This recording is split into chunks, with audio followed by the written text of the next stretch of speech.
What's up, YouTube? It's me again. Shark bite guy. I was looking at my 2500 HD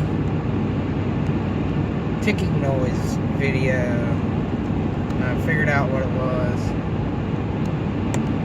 It was the flex plate that was ticking. It had a crack in it.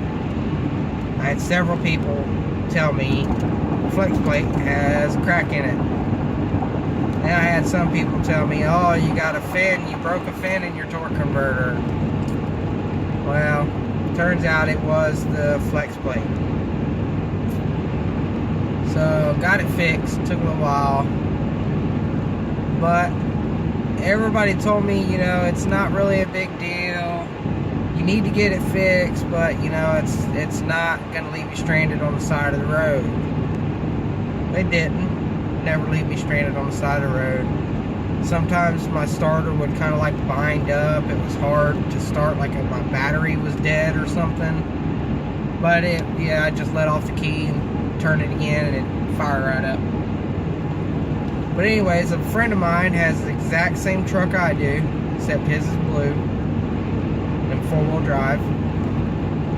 Well, he had the same thing happen in his, ticking noise. Well, figured, you know, it sounded exactly like mine did the same characteristics mine had. So, didn't mess with it, didn't worry about it.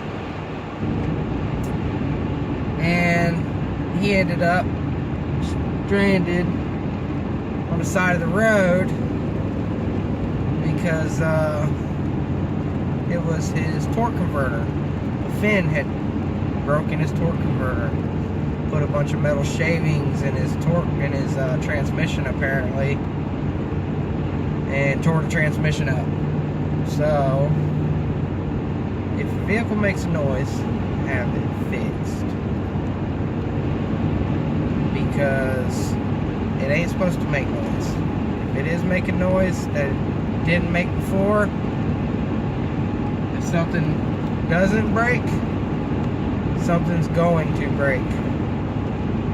Either carry it and have it fixed, go to the parts store, pick the parts up, fix it yourself. That's what I did. That was the cheapest way to do it. I went to a mechanic, transmission shop, Transco Transmission, Longwood, Florida. How much to change torque converter out for, or change the flex plate out?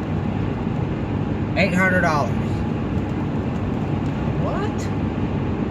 I bought the flex plate for $200. Did it myself in about 3 hours time. So, what would you do? I know it'd save me about $500, $600.